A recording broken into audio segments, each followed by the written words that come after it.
Non-traditional machining part 4. So in this video series we are discussing non-traditional machining, but before we can start with non-traditional machining we are discussing the basics of conventional machining in order to be able to compare it later on. And this part 4 is made on the grinding and other abrasive processes that we shall see in the coming slides. This is Dr. Gurraj Singh. This is how the talk is going to move ahead. So we're going to start with the introduction to the grinding process. We'll continue to the grinding parameters and we'll move through the grinding wheel nomenclature. Then we'll move over to certain super finishing processes which include honing, lapping and super finishing itself. So let's begin with grinding first of all. Now, grinding is an abrasive material removal process that uses a cutting tool that is in the shape of a wheel. This is a grinding wheel and it is a multi-point cutting tool.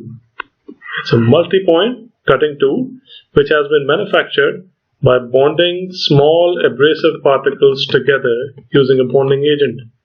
And high rotation of this grinding wheel makes these abrasive particles rub against the workpiece surface and remove the unwanted material. So aberration is being used and as a result it is termed as an abrasive process. So the material removal process in which abrasive particles are contained in a bonded grinding wheel that operates at very high speeds. And the grinding wheels are usually disc shaped and they are balanced because there is very high rotating speed involved. And it is these abrasive particles, these small particles, which accomplish the eventual cutting. And they are held together with the help of a bonding agent, a bonding material that we'll see later on, which bonds them together. And it is a finishing process. So it is not a mass material removal process, but rather a finishing process that is used for giving a fine finish to the semi-finished workpiece. So this is how the grinding operation works. All of you must have seen this.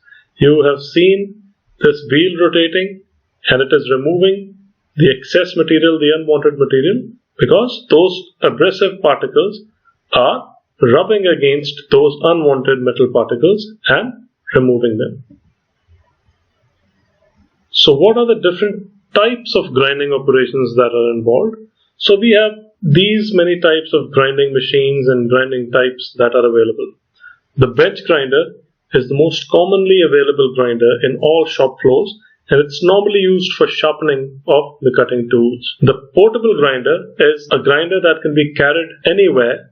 It's a very small grinder in size and only a limited sized grinding wheels can be attached to it. And it is used for small applications, but it's very handy for disc works.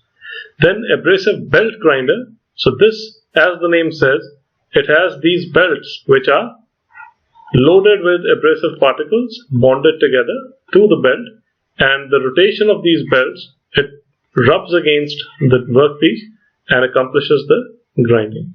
Then there's a swing frame grinder. So here you have a frame which is able to swing in different angles and you can accomplish the grinding. Then we come to more specific grinding machines, the more heavy duty grinders. We have an internal grinder. So an internal grinder is a grinder that's used to grind an internal cavity or a pipe or a hollow material from inside. A cylindrical grinder, as is shown in this image, it is a grinder that is used for grinding cylindrical objects like pipes or bars. And then there's the most common type of surface grinder on which there's a flat table on which you can hold a workpiece and you can apply feed to it. The grinding wheel rotates but is stationary in one position and you can move this table and accomplish the grinding process. So these are the different types of grinding machines or setups that are available in modern industry. Now what does the grinding wheel comprise of? If you look at it microscopically, it has these three main components that make up a grinding wheel. It has grains, which are indicated by the dark blue zones in this image. Then we have the pores, which is the white zones. So these are the pores. That means it's hollow, it's air.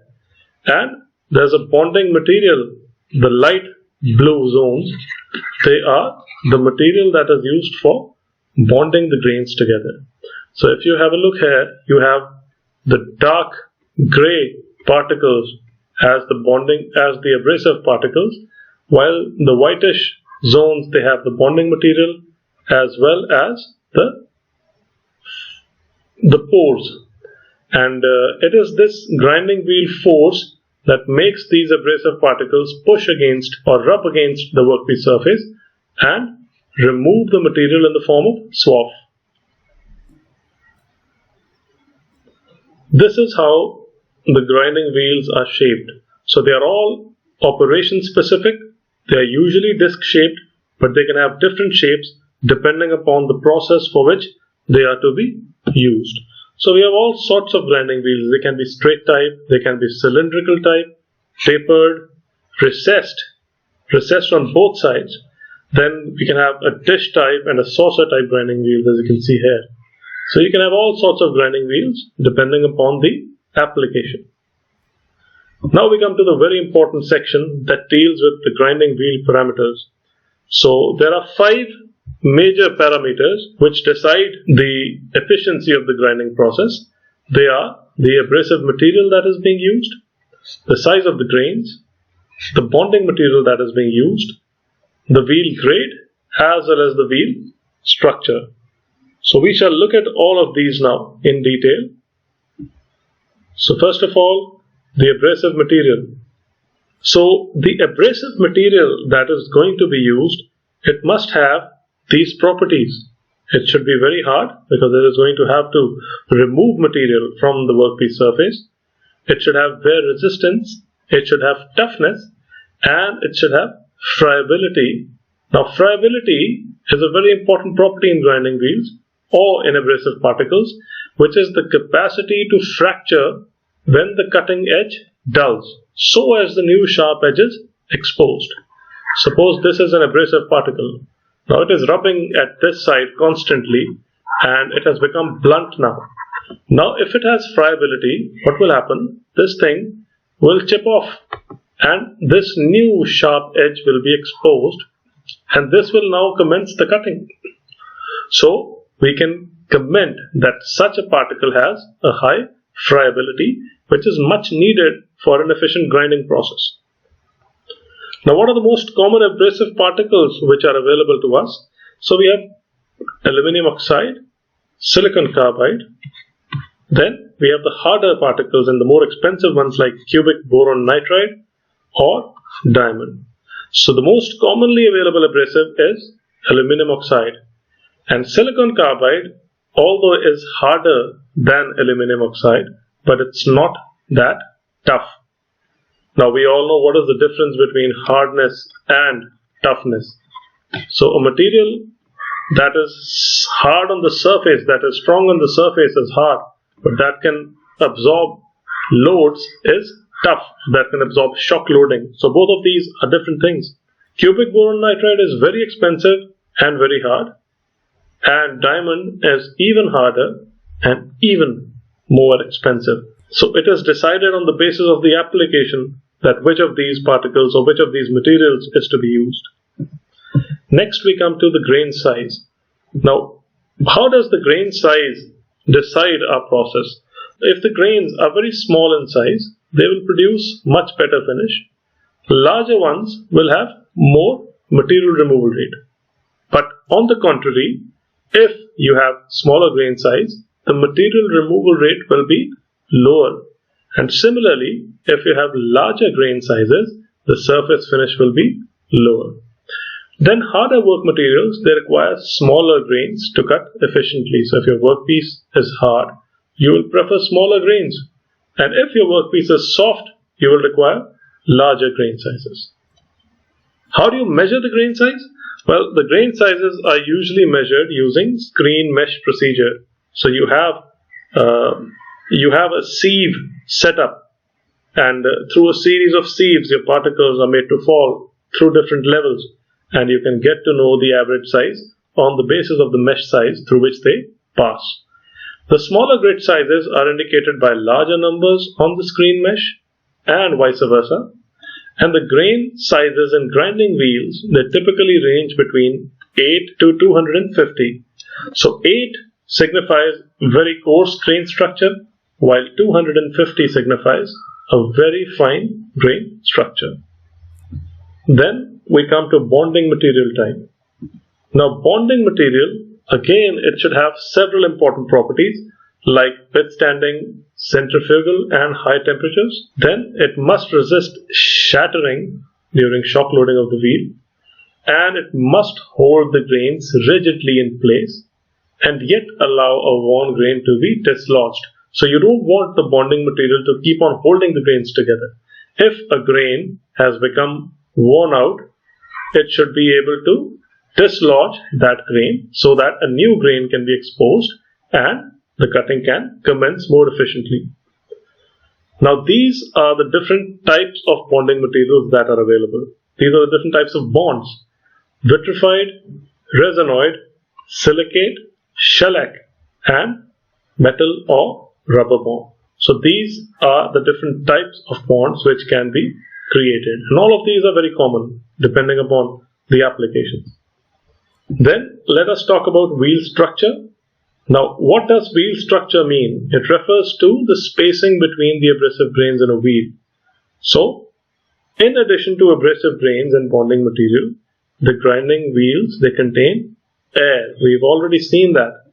Now if you want to formulate that, I can say that the proportion of the grains plus the proportion of the bonding material plus the proportion of the pores, it should be equal to 1, because the grinding wheel comprises of only these 3 elements here: the grains, the bonding material, and the pores. So the measurement of the structure is done on a scale from open to dense.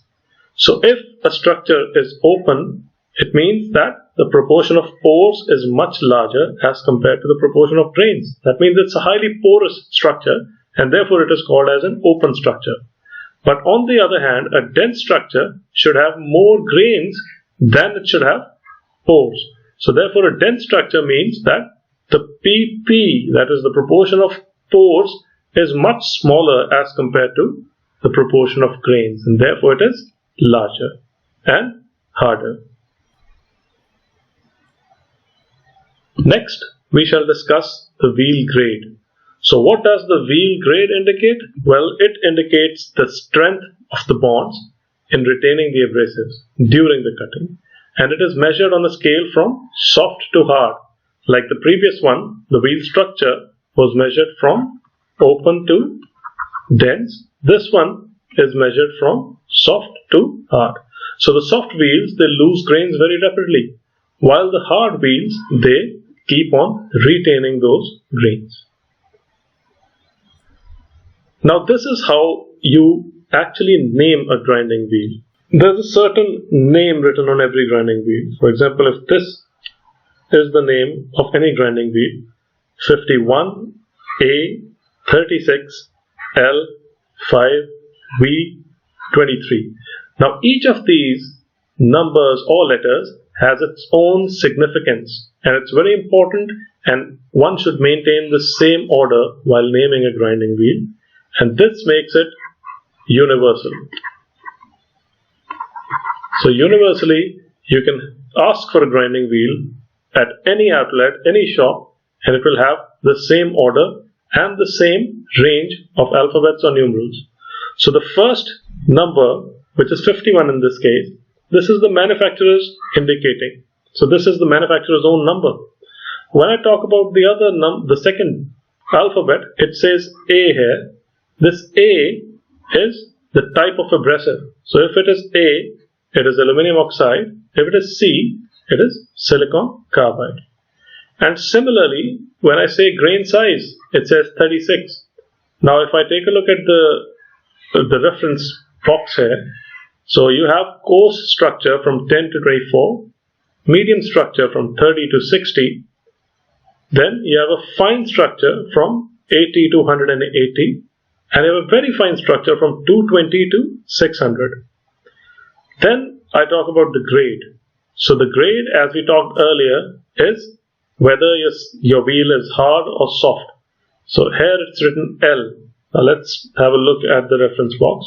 So from A to F, it signifies a soft wheel. From G to V, it represents a medium wheel, while from W to Z, it signifies a hard wheel. After grade, we move on to structure, and which has a number 5 written here. Now if I talk about the structure, so the number 5, it signifies whether your structure is open or dense. So in case of an open structure, you'll have a lower number, while as it gets denser, it will be a higher number. And last, you have a type of bond which is written or which is denoted by the alphabet V here. So you have V for vitrified, S for sulfate or silicate, S for silicate, R for rubber, and then all different types of bonds, including resinoid and the resinoid reinforced and magnesia bonds. And then the last number is again your manufacturer's own identification. So this is how the nomenclature of a grinding wheel is decided. Next, now we shall discuss the processes that are used for giving a much better finish, or we can say a super finish. And there are 3 of these that we are going to discuss. The first one is called as honing. Now as you see in this image, a honing tool is a tool which has these strips of abrasives which are bonded to this tool and the shaft, and as you can see here, they are used for finishing the internals of a hole, a hollow area. So what is it? The abrasive process that is performed by a set of bonded abrasive sticks using a combination of rotation and oscillatory motions. So basically this is going to rotate as well as oscillate. So this is the importance, or this is the uniqueness of this process, that the tool is going to rotate as well as oscillate. The common application is to finish the bores of an internal combustion engine, the exact thing that is being shown here.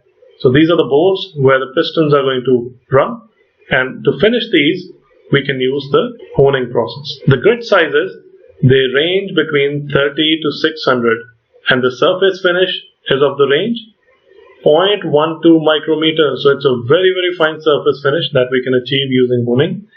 And more importantly, it creates a cross-hatched pattern on the surface. Now what is a cross-hatched pattern? Because when it is going to rotate and oscillate, so it is going to create this as well as this pattern on the surface.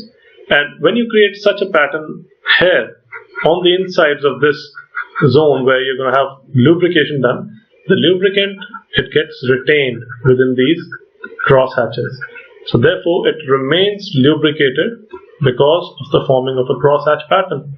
On the contrary, if there's no cross hatching, the lubricant can slide down. But because the cross hatching exists in this case, the lubricant gets trapped within these micro channels or the micro hollow areas that are created. Next, we have lapping process. So lapping is another similar super finishing process, and it's a machining process in which two surfaces are rubbed together with an abrasive between them by hand movement or using a machine. So this is a lapping machine. So you see that the base of this is also an abrasive bonded layer, and it's a rotating disc at the bottom, and then you have these components which are being lapped, and when you press the upper layer on top of them and apply some abrasive particles while the rotation is maintained, as you see. So the rotation is maintained, and this finishes this particular component from both sides, from up as well as from the downside. So lapping often follows subtractive processes, and which are more aggressive, because this process of lapping is not very aggressive. It does not remove much material. It is only a super finishing process. And taken to the ultimate limit with the aid of accurate interferometry and specialized polishing machines, lens makers can produce surfaces that are flat to better than 30 nanometers. So this is a very, very good surface finish, which can only be achieved by a process as advanced as lapping. You cannot achieve this through grinding or any other process. And the applications where it's used is usually optical lenses or the metallic bearing surfaces or even the gauges. Next is super finishing. So super finishing is again a process where you're going to give short oscillatory motions to basically a super finishing stone, which is having again your abrasive particles which are going to rub against the workpiece that is being finished. And it's also called as micro machining, micro finishing, or short stroke honing. And it improves the surface finish and the workpiece geometry. And this is achieved by removing just the thin amorphous surface layer left by the last process. And this layer that is removed is only 1 micrometer in thickness. So this is the super finishing process that is performed using super finishing stone. And unlike polishing, which produces a mirror finish, this also creates a crosshatch pattern because this component is rotating as well as the stone is oscillating. So same as in case of honing, there's going to be a crosshatch pattern on the component, and which again is very essential for retaining your lubrication film. So that's another indication of a super finishing process. Now if you see the difference between how the surface finishes are obtained using different options. So if you see, the original surface usually looks very rough after it's been machined using a milling cutter. In case you're grinding using a surface grinder, because the movement is only going to be in one direction, the surface finish is not that good. But in case of a super finishing process where you have a belt and the workpiece is moving in this direction while the melt is also oscillating, so in that case you will achieve a much better surface finish and you will achieve a cross-hatched pattern. So out of these, therefore, it is concluded that super finishing process can produce a much better surface finish. So this ends the lecture on abrasive, machining and the related processes. So in the next lecture, we shall be discussing some other machining processes like shaping and planing. Thank you.